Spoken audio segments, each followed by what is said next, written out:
আমার বাপের ছাড়া আমার কোনো ঈদই হইব না, আমার বাপের ছাড়া আমার কোনো কিছুই কাটবো না। আমাদের কলিজা গেছে, আমরা বুঝি যাদের কলিজা গেছে ওই প্রত্যেকটা মার ভিতরে যে কি আগুন, কি যন্ত্রণা, কি জ্বালা। বৈষম্য বিরোধী ছাত্র আন্দোলনে ছেলে হারানোর সঙ্গে সঙ্গে এই মায়ের জীবন থেকে হারিয়ে গেছে সকল ধরনের আনন্দ। ছেলের পছন্দ অপছন্দ, আদর আবদার, ছোটখাটো স্মৃতি, কথা কোনো কিছুই ভুলতে পারছেন না তিনি। সবার জন্য ঈদ আনন্দ নিয়ে এলেও এই মায়ের জন্য ঈদ এসেছে বুক ভাঙা বিষাদ হয়ে। আমি তো আমার ছেলেরে ভুলতে পারি না, আমার বাপের রাইকা দিন থাকি, আমার বাপে তো আমার রাইকা গেছে একলা, আমার একলা করে দিছে আমার বাপে। আমার বাপের দাবি, আমার বাপের হাসি বলতে পারি না, আমার বাপের কিছু বলতে পারি না। মা দিবস আইলে কইতো আম্মু আজকে মা দাঁড়ে, তুমি জানো পিছনটা যে জড়া ধরতো আর কইতো চুপা দিত গালে।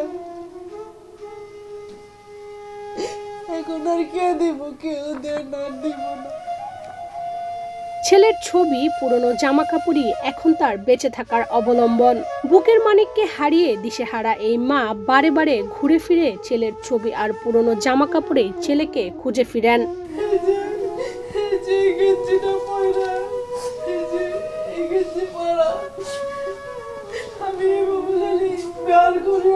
আমার ছেলের গন্ধ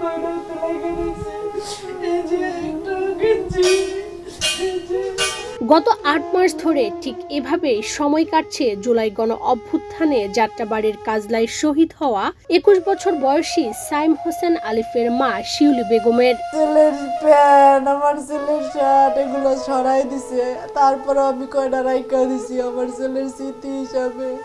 আমি যখনই আলমারি মেলি তখনই আমার পোলার শার্ট গুলো আমি হাতাই দিই, আমার পোলার জিনিসগুলো হাতাই দিই। মানি ব্যাগটা জায়গায় রাইকা দিছি, আমি দেই মানি ব্যাগটা, আমি হাতাই স্পর্শ করি, জামাটা নিয়ে নাকের সামনে দিই, আমার ছেলের গন্ধ হয়, আমার ছেলের গন্ধ, আমি গন্ধ পাই, আমার ছেলের তো পাই না। আমার ছেলেরে খুঁজি, রাস্তায় বেরোলে আমি আমার ছেলের মতো 10 জনে দেখলাম এখানে মনে করি কি এখানে মনে হয় সাইম আছে, আমি যাইয়া ওইখানে দেই না। সুদর্শন সাইম হোসেন আলিফকে নায়ক বলে ডাকতেন মা শিউলি বেগম। ছেলেকে যাতে সুন্দর দেখায় তাই তো নিজের পছন্দ মতো জামা কাপড়ও বানিয়ে দিতেন। কোনো ডিমান্ড ছিল না, কোনো চাওয়া ছিল না, আমার ছেলে এক্সট্রা আলাদা কোনো চাওয়া ছিল না। আমি যা কিনা দিতাম তাই পিনতো, আমি যা দিতাম তাই, কোনো বাজেট ছিল না, কোনো ছিল না যে আম্মু আমার এটা লাগবেই, আমার দিতে এই জিনিসটা বলতো না, বুঝতো। আমার ছেলে বললাম না, আমার ছেলে অনেক ভদ্র ছিল, ভালো ছিল, নরম ছিল, কোনো খারাপ আড্ডা ছিল না, কোনো খারাপ ছেলেদের সাথে মিশতো না, বাইরে কোনো আড্ডা ছিল না। সাইম হোসেন আলিফ চেয়েছিলেন বিদেশ গিয়ে পরিবারের দায়িত্ব নিতে, মায়ের মুখে হাসি ফোটাতে। তুমি আমার অনেক কষ্ট করে পালছো, আমি তোমার কষ্ট দূর করে দেব, আমি তোমার কষ্ট পাইতে দিব না, আমি তোমার কোনো কিছু অভাব রাখবো না, আমার একটা বার খালি বিদেশ পাঠাও না মা, দেখো আমি তোমার সব দুঃখ দূর করে দেব, আমারে দূর করে দিব, আমারে বাড়ি করে দিব, আমারে গাড়িতে উঠাইব, আমারে হজ করাইব, আব্বু খালি আমারে সৌদি আরব পাঠাও না তুমি, আমি দেখো তোমার হজ করতে লয়ে যাবো, আমি তোমার হজ করাবো। কিন্তু তার আগে জুলাই গণ অভ্যুত্থানে ঝরে পড়ে মা অন্তপ্রাণ স্বপ্নবান এই যুবকের জীবন। ১৯ জুলাই কাজলায় কপালে গুলি লেগে শহীদ হন সাইম হোসেন আলিফ। কিছু করতে পারি না, ঈদের দিন ওইটাই কইতো আম্মু সেমাই রাঁধছো, এখন আমার কে কইবো আমি কার জন্য সেমাই রাঁধবো, আমি তো রান্না করি না। ইফতারের সময় কইতো আম্মু ইফতারি বানাইছো, ইফতারি গুলো সব সাজাও আমি খামু, ওই যে বললাম খিদা সহ্য করতে পারতো না, সন্ধ্যা হইলে তাড়াতাড়ি এগুলো ঠিক করতো, কইরা নিজে নিজে সব এগুলো বিছাইতো, ইফতারের সামনে নিয়ে বইতো। আমি আবার হাসতাম আর কইতাম, তুই মনে হয় কইতাছ খালি আজান দেয় না কে, আজান দেয় না কে।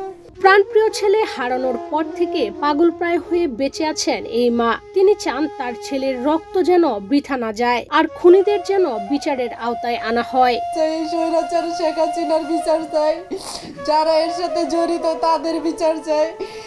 আমরা চাই যে দ্রুত যেন বিচার কাজ হয়, আর বিচারের কার্যক্রম যাতে ওরা করে।